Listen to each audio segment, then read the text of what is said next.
옆방에 어떤 여인이 하나 3일 전에 헬리콥터로 나를 실러 왔는데 그 여자는 우리가 검사를 했는데 이틀 안으로 심장 이식 수술 안 받으면 죽는다는 거예요. 예.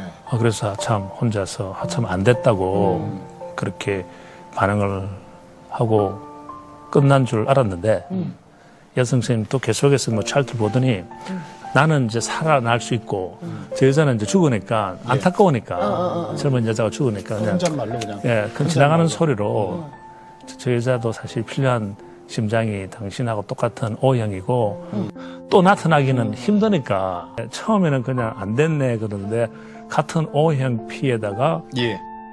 뭐 압력하고 사이즈하고 규모가 딱 맞는 거라는 거야. 그래서 그런데 그 전에 5개월 동안 제가 의식이 있을 때 성경책을 좀 많이 읽었습니다. 네. 아까 이야기했는데 읽었는데 그때 제가 느낀 게 하나 있어요. 너 이웃을 너 몸과 같이 사랑하라. 나는 거기에 대해서 아무런 생각이 없었어요. 옛날에. 하나님만 몸과 마음과 정성을 다해 섬기면 그거는 좀 잘한다고 생각했었고 네. 너 이웃을 너 몸과 같이 사랑하는 것은 나는 어떻게 생각했는가 그거는 이웃 사랑하기 좋아하는 사람, 뭐 목사님들이나 권사님들이나 뭐 그런 분들이 하는 거고 나는 그런 거 안 해도 된다. 오직 사람들한테 해치지만 안 된다. 그렇게 생각했어요. 그때 그 몸과 같이 사랑하게 되는 걸 굉장히 저한테 크게 감동을 받았습니다. 그 5개월 동안 예. 심장을 기다리시면서 저한테 하나님께 주신 건 그 하나예요. 그래서 그때 무슨 결정을 내렸는가 하면 그럼 내가 하나님께서 저한테 살려주시면 저를 심장을 주셔서 살려주시면 내가 앞으로 사회에 나가서 뭘 할 것이냐. 옛날처럼 돌아가고 싶은 생각은 없어지기 시작하더라고요. 이제 비즈니스를 목회식으로 이웃을 넘어가지 사는 그러한 마음을 주셔서 그때부터 벌써 와이프하고 서로 기도하면서 우리는 비즈니스 시작하면 세계에서 멋있는 건축 설계하는 회사의 목표가 아니고 우리 회사의 목표 즉 미션 스테이트먼트는 우리는 이웃을 위해서 존재한다는 그러한 목표를 세우고 시작하자고 했어요. 즉 하나님 모시고 시작하죠. 그말 다 그것을 다 다짐하고 기도하고 준비를 다 하고 이제 있었는데 결정까지 다 하고 그런데 심장이 나타나서 그런데 그게 딱 나타나는 거예요. 그래서 저 여자 확실히 이틀이면 죽습니까? 그 의사가 저 여자 교회는 이틀이면 확실히 죽는데요. 그러면 당신이 그 정도로 확실하다면 나는 며칠 더 살 수 있습니까? 그랬더니 딱 쳐다보면서 7일 더 살 수 있다. 7일. 그리고는 그 다음 말이 조금 위로가 됐는지 그러나 당신 경우에는 한 3주 이상 더 조금 끌 수 있다 그럽니다. 내가 오늘 저녁 때 받은 심장을 그 의사한테 주라고 했어요. 근데 의사 선생님은 끝까지 말렸어요. 그거는 도리가 아니다. 당신은 이게 5개월 기다렸고 저 의사는 이틀이다. 그리고 당신이 죽을 가능성도 있다. 그러니까 우리는 그러다가는 안 된다. 근데 계속 말렸는데 저도 계속 주라고 그랬어요.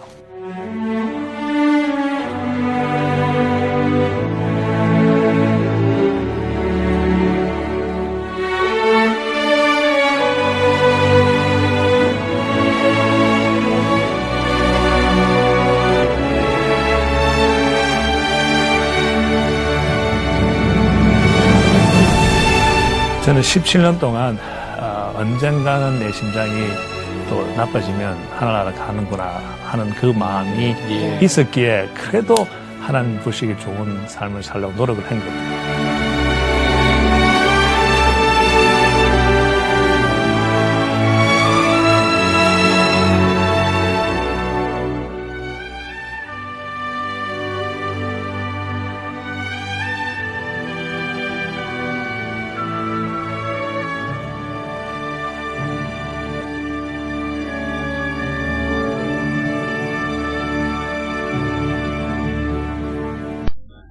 오늘 저는 불확실의 시대에 찾아오신 하나님, 그런 제목으로 하나님의 말씀을 증거하려고 합니다. 우리는 늘 불확실 속에서 살아가죠. 조금 전에 우리 하영목 계장님에 관한 저 불확실성, 그럼에도 불구하고 하나님이 또 함께 하시는 놀라운 기적을 우리가 조금 전에 간증으로 들었습니다. 이 불확실의 시대, 이 시대를 찾아오시는 하나님, 어떤 하나님이실까? 한 달 전에 끝난 미국 대선에서 언론의 여론조사와는 다르게 공화당 후보였던 트럼프 전 대통령이 당선이 됐습니다. 트럼프의 재선은 전 세계에 많은 영향을 끼쳤는데 특별히 한국의 그 영향의 여파가 심한 것 같습니다. 한국 경제 지표에는 안개 같은 불확실성이 가득하게 만들었고, 많은 경제학자들이 이렇게 얘기하고 있습니다. 코스피와 코스닥의 불안과 경제 정책 리스크의 부정적인 영향은 삼성이 휘청거리고 반도체와 자동차, 2차 전지, 금융, 바이오 등 대한민국이 내세우는 대부분의 업종에서 동시다발적으로 발생한 악재들 때문에 불안, 걱정, 공포, 두려움으로 바뀌고 있다 그랬습니다. 이와 같은 때 지난 3일 초유의 비상계엄 사태는 시장 경제에서 특별히 시장이 가장 두려워하는 불확실을 극대화시켰습니다. 정치적인 불안이 심각한 국가로 여겨지고 여행 위험국이 되고 말았습니다.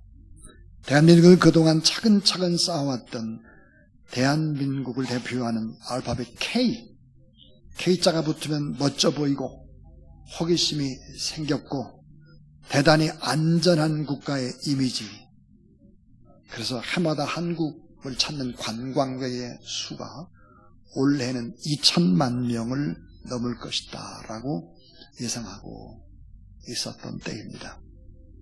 그런데 단 하룻밤 사이에 한국이 여행 위험국으로 전락을 했습니다.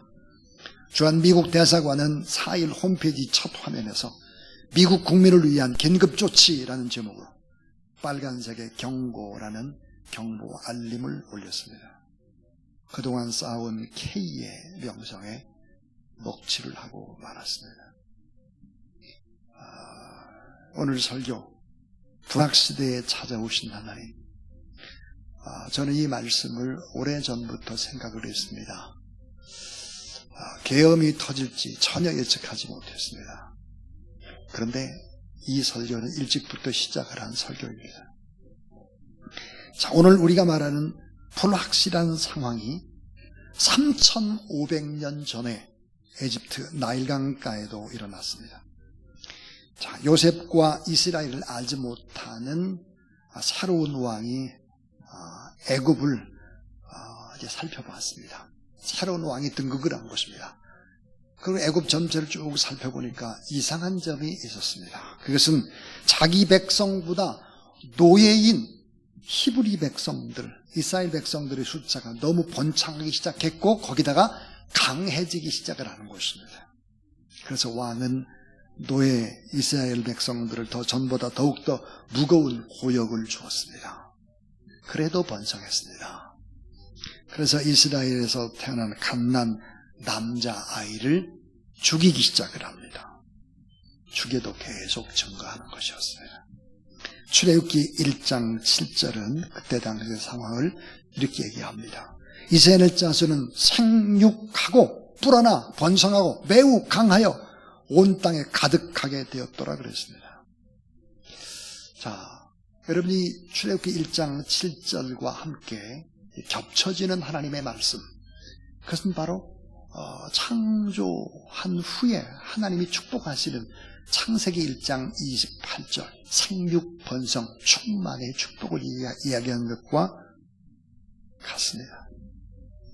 결국은 어떤 조치를 취하느냐, 나일강에 남자아이가 태어나면 나일강에다가 버리라 그랬습니다. 그래서 출애굽기 1장 22절에 그러므로 바로가 그의 모든 백성에게 명령하여 이르되 아들이 태어나거든 너희는 그를 나일강에 던지고 딸이거든 살려두라 하였더라 그랬습니다. 자, 이스라엘 백성들의 삶은 어땠을까? 불확실합니다. 죽음의 두려움 속에 살아가는 나날이었습니다. 여러분 잘 알다시피 나일강은 세계의 4대 강 중에 하나입니다. 아프리카의 절반을 관통하는 젖줄과 같죠. 이 거대한 강 나일강의 파도처럼 남자아이를 버리게 되면 이 어린아이가 강물에서 저항도 못하고 또 올랐다가 밑으로 가라앉고 그 아이는 점점점 멀어져 가는 것. 이것은 이스라엘 백성들의 운명과도 같았습니다. 바로 이때 하나님의 사람 모세가 태어나는 것입니다.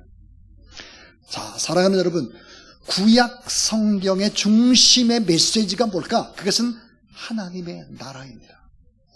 자, 신약 성경 예수 그리스도가 계속해서 외쳤던 것이 무엇일까? 그것은 하나님의 나라입니다. 하나님의 형상을 회복하고 구원받은 백성으로 하나님의 나라를 이제 실현하는 것이죠.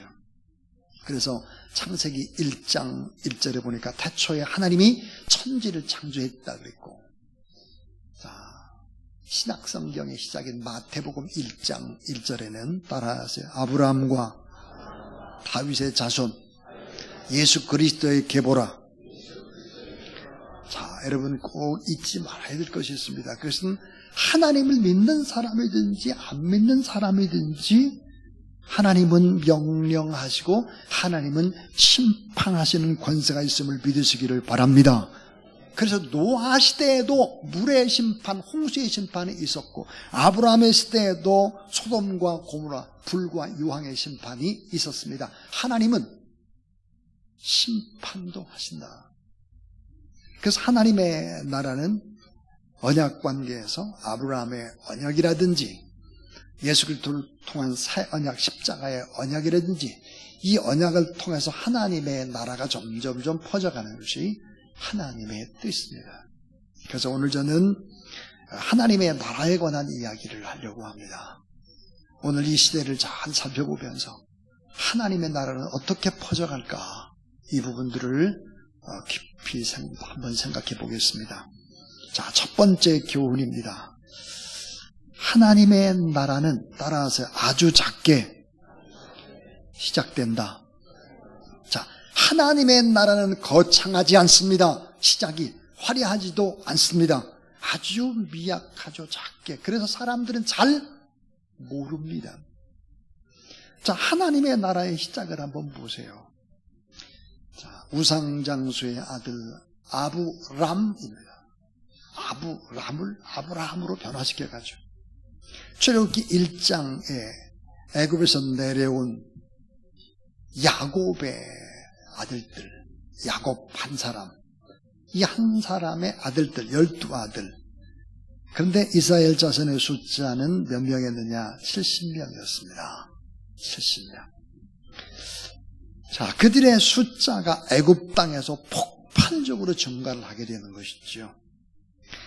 이스라엘은 지금 비참한 노예 생활에서도 시작을 합니다. 왜 노예 생활로 시작할까? 모든 인류는 죄의 노예, 이 죄의 노예에서 해방이 돼야 된다라고 하는 것을 보여주는 것입니다. 그런데 세계 역사상 야곱이라는 사람의 한 가정, 이 한 가정이 다른 나라에 들어갔다가 다시 나올 때 수백만 명 대군이 되어서 나오는 예는 없습니다. 이 작은 하나님의 나라는 어떻게 시작이 될까? 그것은 바로 부르짖음에서부터 시작이 됩니다. 기도. 작은 자의 기도가 있었습니다. 이 작은 자의 울부짖음이 결국은 출애굽, 애굽에서 이스라엘 백성들이 나오게 되는 출애굽의 기적은 바로 작은 자의 기도에서부터 시작이 됐다 하는 것입니다. 자, 여러분, 모세가 누구일까요? 모세. 자, 이 모세는 바로 히브리 노예의 아들입니다. 이스라엘의 노예의 아들입니다. 에집트 왕 바로 왕에게는 원수의 아들입니다. 이 모세는 작은 자였습니다. 사실은 다윗도 작은 자죠. 예수 그리스도는 정말 작은 자 중에 작은 자입니다.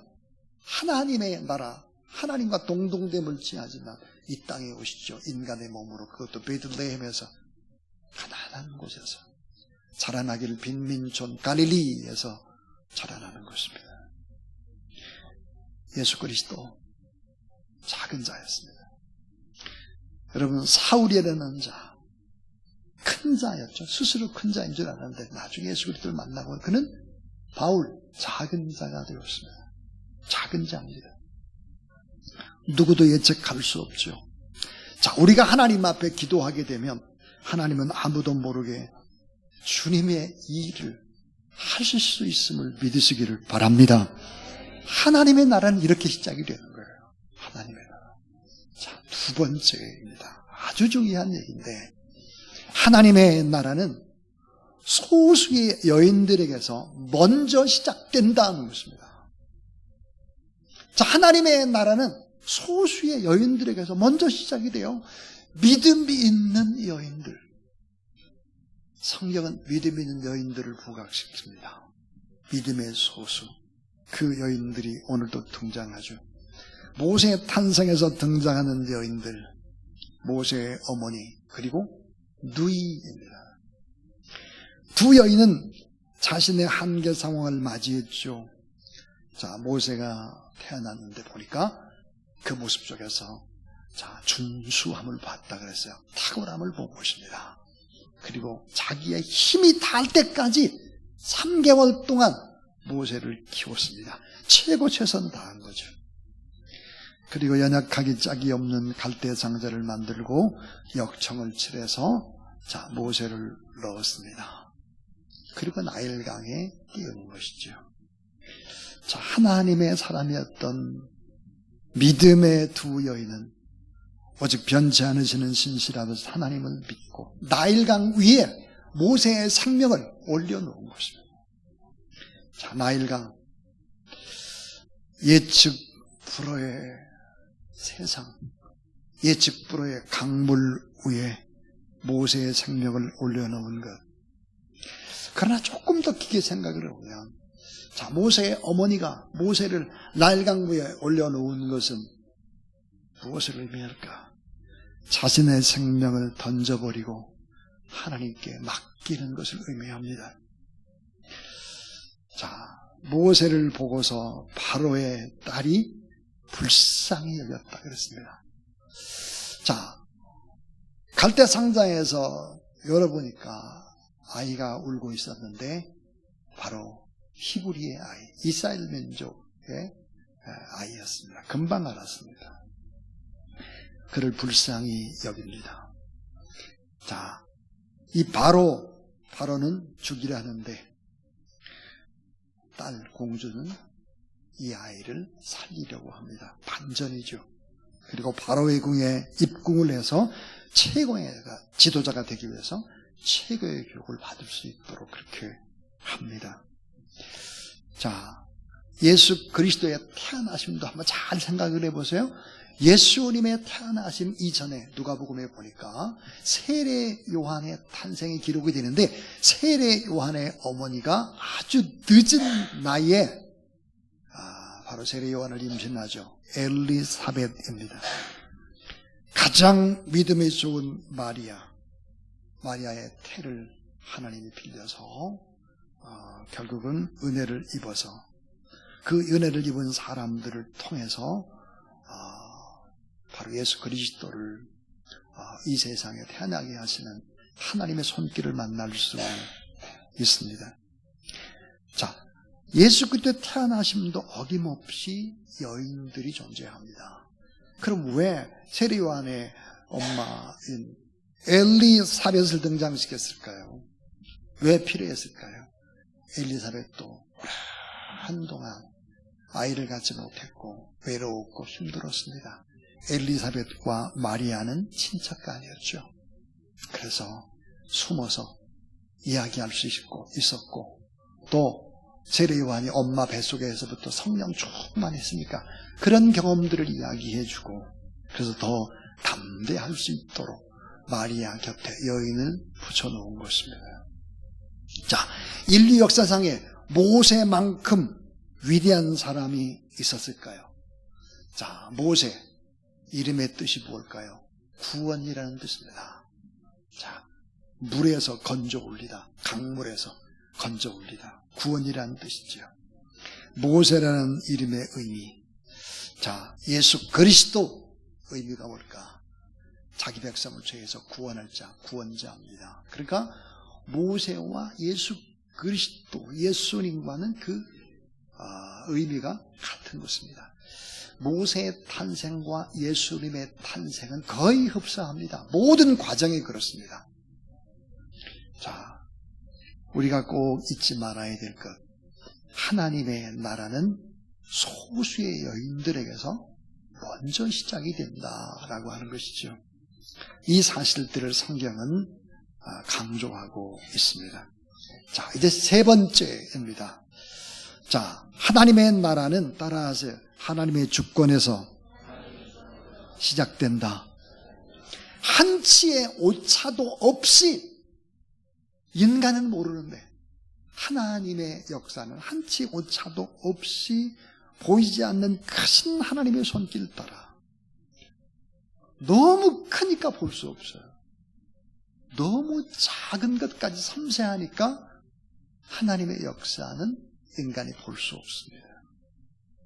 그런데 사랑하는 여러분, 꼭 잊지 말아야 될 것이 하나님의 도우시는 기묘한 솜씨, 놀라운 하나님의 섭리가 일어나는 걸 볼 수 있습니다. 하나님 나라의 시계에는 우연이라는 시간이 없습니다. 모든 것들이 다 필연입니다. 자, 이 설교 여러분 한번 우리나라의 상황과 비교해 보세요. 지금 계엄이 일어나고 혼란한 전국입니다. 이조차도 하나님의 커다란 주권 안에 있다는 사실을 믿으시기를 바랍니다. 자, 여러분, 정치를 잘해서 나라와 민족이 바뀌느냐? 결코 그렇지 않은 것을 우리는 압니다. 하나님 앞에 눈물로 기도하는 사람들, 뜨겁게 간절히 기도하는 하나님의 사람들이 있는 교회를 통해서 나라와 민족이 새로워질 수 있고 또다시 더 하나님이 원하는 그런 성민 국가여 제사장 나라가 될 수 있음을 믿으시기를 바랍니다. 그러면서 더 간절히 지금은 기도해야 될 때다라고 하는 것입니다. 자, 하나님의 섭리, 이스라엘 자손의 운명과 미래를 완전히 뒤바꿔 놓을 만큼 그렇게 강력했다라고 하는 것입니다. 자, 모세의 어머니와 그리고 누이, 그리고 공주의 마음, 나일 강물의 흐름. 자, 모세가 바로의 공주의 아들로 입양이 되는 것, 그리고는 자, 하나님의 간섭하심은 바로의 집 왕궁에서 모세가 자라나게 한다는 것입니다. 그뿐만 아니라 모세의 어머니가 다 죽을 뻔했던 모세를 품에 안고 모세의 어머니 요게벳이 왕궁에 들어가서 모세를 키운다라는 사실이죠. 아무도 보이지 않는 사각이 있습니다. 사각. 자, 이 사각지대 그러잖아, 사각. 이 사각을 통해서 시공간의 벽을 뚫고 우리에게로 다가오시는 그분. 살아계신 하나님. 하나님의 은혜만이 불확실성 속에서 우리가 살아가고 우리에게 희망이 된다는 사실을 믿으시기를 바랍니다. 자, 마지막입니다. 하나님의 나라를 위해서 일을 하면, 따라하세요, 고귀한 대가를 받는다. 자, 하나님의 나라를 위해서 힘쓰고 애쓰고 일을 하면 고귀한 대가를 받아요. 고귀한 대가. 때론 여러분, 믿음의 대가는 고난을 요구할 때가 많아요. 고난. 근데 사실은 우리가 구원받은 것도 예수 그리스도의 십자가에 못 박혀 돌아가신 그런 고난의 대가입니다. 자, 그런데 여러분, 이런 하나님의 나라를 위해서 우리가 힘쓰고 애쓰고 일을 하면 결코 헛된 것이 아니라 대가를 받습니다. 오늘 출애굽기 2장 9절 말씀입니다. 바로의 딸이 그에게 이르되 이 아기를 데려다가 나를 위하여 젖을 먹이라. 따라하세요. 내가 그 삭슬 주리라. 자, 여인이 아기를 데려다가 젖을 먹이더라 그랬습니다. 이 여인은 누굴까요? 모세의 엄마입니다. 자, 모세의 엄마 아기를 데려다가 젖을 먹였다 그랬습니다. 자, 출애굽기 2장 10절입니다. 그 아기가 자라매 바로의 딸에게로 데려가니 그가 그의 아들이 되니라. 그가 그의 이름을 모세라 하여 이르되 이는 내가 그를 물에서 건져내었음이라 하였더라. 자, 여러분, 구원이라는 뜻이 무엇입니까? 그 구원이라는 뜻은 물에 빠져가지고 죽기 직전에, 익사 직전에 건져 옵니다. 이게 바로 구원입니다. 그러니까 모세라는 이름과 구원의 이름은 같은 것입니다. 의미는. 자, 오늘 말씀에 그 삭슬 줄이라 그랬습니다. 모세의 어머니가 요게벳이 모세를 키우는데 삭까지 받습니다. 자, 모세는 어머니의 품에서 자라나죠. 기도 속에서 자라납니다. 특별히, 자, 모세의 어머니가 어떤 사람이었을까? 레위 출신이라고 했습니다. 레윗이 누구입니까? 하나님의 나라를 위해서 선택받은 사람들입니다. 성전에서 온전히 모든 것들, 세상 일을 포기하고 봉사하는 사람들이 레윗 사람이에요. 레윗 자손이라고 그랬습니다. 그러니까 어린 모세에게 무엇을 교육시켰을까요? 하나님의 말씀입니다. 아브라함과 이삭과 야곱과 요셉의 이야기를 생생하게 들려준 것입니다. 가장 위대한 교육자는 어머님 품입니다. 그리고 어머님이십니다. 자, 모세의 어머님은 어떤 생각을 했을까요? 모세는 나의 아들이 아니다. 내가 낳은 아들이 아니라 하나님의 아들이다. 이렇게 생각을 한 거죠. 이런 확신을 가지고 자녀를 키우고 자녀를 낳고 하나님 앞에 맡기고 내가 할 일은 최선을 다하되 나는 그저 하나님 앞에 맡겨진 일들을 할 뿐이다. 이런 생각을 가지고 자녀를 양육해내는 그런 여러분 되길 주의 이름으로 축원합니다. 자, 요게벳의 자녀 교육 어땠을 것 같습니까? 어머니의 교육, 자녀에게 모세에게 줬던 그 핵심 무엇이었을까? 이것이었을 것입니다. 따라하세요. 너는 하나님의 자녀다. 자, 너는 하나님의 아들이다. 너는 하나님의 딸이다. 너는 믿음의 히브리 백성이다. 너는 믿음의 사람이다. 너는 내 이름대로 살아야 된다. 구원의 사명을 다해야 된다. 내 이름은 구원이다. 내 이름대로 영혼을 구원하는 일에 너는 힘써야 한다. 사랑하는 여러분, 5세 이하의 교육, 그 교육은 참 너무너무 중요한데 5세 이하의 교육의 핵심에 있어서는 역시 어머님이라고 하는 것입니다. 자, 자녀를 잘 양육하게 되면 하나님이 주시는 것이 있습니다.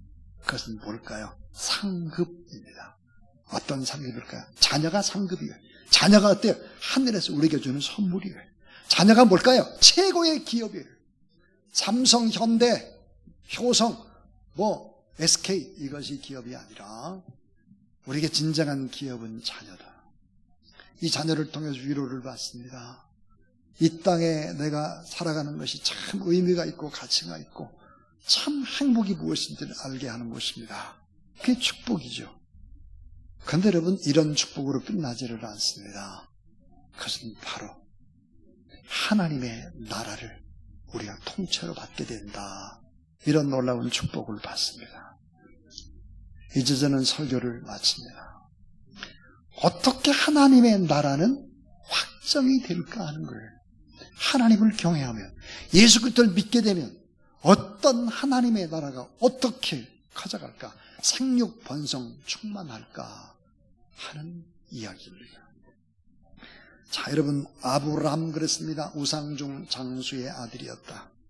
아브라함 같은 형편없는 우상 숭배자의 아들도, 아내를 누이라고 속이던 비겁자, 무책임한 자도 믿음의 조상으로 바뀌는 것입니다. 모세와 같이, 모세는 나중에 철저한 실패자가 되죠. 부를 삭히지 못하고 사람을 죽입니다. 사람을 쳐 죽였던 회의주의자, 훌륭한 지도자가 됩니다. 다윗 같은 페류나도, 간음하고 살인하고 거짓 증거의 제약을 범한 무서운 페류나도 성군이 될 뿐만 아니라 하나님 마음에 합한 자로 바뀌는 것입니다. 베드로 같은 배반자, 예수 그리스도를 모른다고 부인하고 저주하고 맹세까지 한 사람입니다. 실수를 수없이 저지른 사람. 그러나 그는 위대한 초대 예루살렘 교회의 지도자가 됩니다. 그리고 그는 로마에까지 복음을 증거합니다. 로마에까지 가서 복음을 증거하고, 베드로의 통역관이었던 마가 요한이 옆에서 베드로의 설교를 통역하는 것입니다. 여러분, 마가복음을 볼 때 마가복음 속에서 우리는 생생히 음성을 들어야 될 사람이 누구일까? 베드로입니다. 불같이 복음을 증거했던 이 베드로의 설교의 요약, 성령의 감동을 받아서 번역자였던, 바로 통역자였던 마가 요한이 기록을 합니다. 자른 바울과 같은 무지막지한 살인마도 하나님이 기뻐하는 위대한 사도가 되고 세계 복음화의 주역이 된다 하는 것입니다. 뿐만 아닙니다. 몸을 팔고 상계를 위해서, 그러다가 나중에 7 귀신 들렸던 막달라 마리아 같은 사람도 이 세상에서 가장 아름다운 신앙의 표상으로 뒤바꿔진다는 사실입니다. 여러분, 지금 불확실성의 시대죠. 사실 고난의 시대에 하나님이 찾아오셨고, 흑암의 시대에 찾아왔고, 고통의 시대에 모세가 이 땅에, 하나님이 모세를 보냈고 예수 그리스도를 이 땅에 보내신 것처럼 하나님의 나라는 아주 작게 시작이 됩니다. 소수의 여인들에게 먼저 시작됩니다. 하나님의 나라는 하나님의 주권에서 한 치의 오차도 없이 진행되는 것을 볼 수 있습니다. 하나님의 나라를 위해서 일한 자에게는 고귀한 상급과 대가가 주어집니다. 자, 이 불확실성의 시대에 우리에게 꼭 필요한 것이 뭘까? 한 치의 오차도 없이 이끌어가신 하나님의 주권과 섭리를 믿는 여러분 되길 주의 이름으로 축원합니다. 그리고 우리가 할 수 있는 행동, 최고 최선의 행동을 실천해 나가는 것입니다. 모세를 3개월 동안 요괴비지 키울 때 얼마나 어려웠을까요? 최고 최선을 다한 것입니다. 최고. 그러면 따라하세요. 모든 것의 지휘자는 하나님이시다. 우리가 하나님 앞에 일하고 모든 사역들 다 하나님의 모든 것들을 지휘하시죠. 자, 하나님의 말씀을 다 이루었다 선포하신 예수 그리스도, 그 예수 그리스도께서 우리의 주인 되시고 우리의 부족함을 도와주시고 책임져 주시기 때문에 우리의 미래는 희망이 되고 승리가 될 수 있음을 믿으시기를 바랍니다. 다 바뀌는 것입니다. 개인도 바뀌고 이 나라, 이 민족도 이런 위기를 통해서 더 하나님이 원하는 나라가 될 줄로 믿습니다. 그런 믿음을 가지고 하나님 앞에 나가는 그런 귀한 여러분 되기를 주의 이름으로 축원합니다.